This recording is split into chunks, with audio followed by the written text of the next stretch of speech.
ঘন্টারও বেশি সময় চলে গিয়েছিল। তো দিব্যার বাবা পরবর্তীকালে মিডিয়াকে জানিয়েছিলেন, একটা মানুষ আধ ঘন্টার মধ্যে কি এত পরিমাণ নেশা করতে পারে যে সে বেসামাল হয়ে ব্যালকনি থেকে পড়ে যাবে। আবার অনেকে বলেন দিব্যা নাকি ডিপ্রেশনে নিজের জীবন নিজেই শেষ করে দিয়েছিলেন। 1992-এর দিকে তিনি নাকি এতটাই অ্যাগ্রেসিভ হয়ে যান যে তিনি নিজের শরীর নিজেই সিগারেট দিয়ে জ্বালিয়ে দিয়েছিলেন, আর এর জন্যই তার মেডিকেল হেল্পেরও দরকার হচ্ছিল।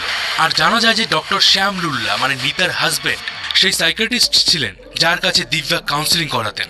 দিব্যা এই সময় তার কেরিয়ারে একদম পিক পয়েন্টে ছিলেন এবং তার উপরে কাজের ভীষণই প্রেশার ছিল, আর এই কারণে তিনি মাঝে মাঝেই নিজের শরীরের উপরে আঘাত করতেন। কিন্তু এই কথাকে তার পরিবার মানতে চায় না, কারণ দিব্যা এমন একজন পার্সন ছিলেন যে তিনি কখনো ডিপ্রেশনে যেতে পারেন না। এর পরবর্তী যে সন্দেহের তীর সেটা ওঠে সাজিদের উপর। বলা হয় যে সাজিদ এবং দিব্যার মধ্যে 5ই এপ্রিলের আগের রাতে খুবই অশান্তি হয়েছিল। দিব্যা হায়দ্রাবাদের কোনো এক বন্ধুর বাড়ি থেকে প্রচুর ড্রিঙ্ক করে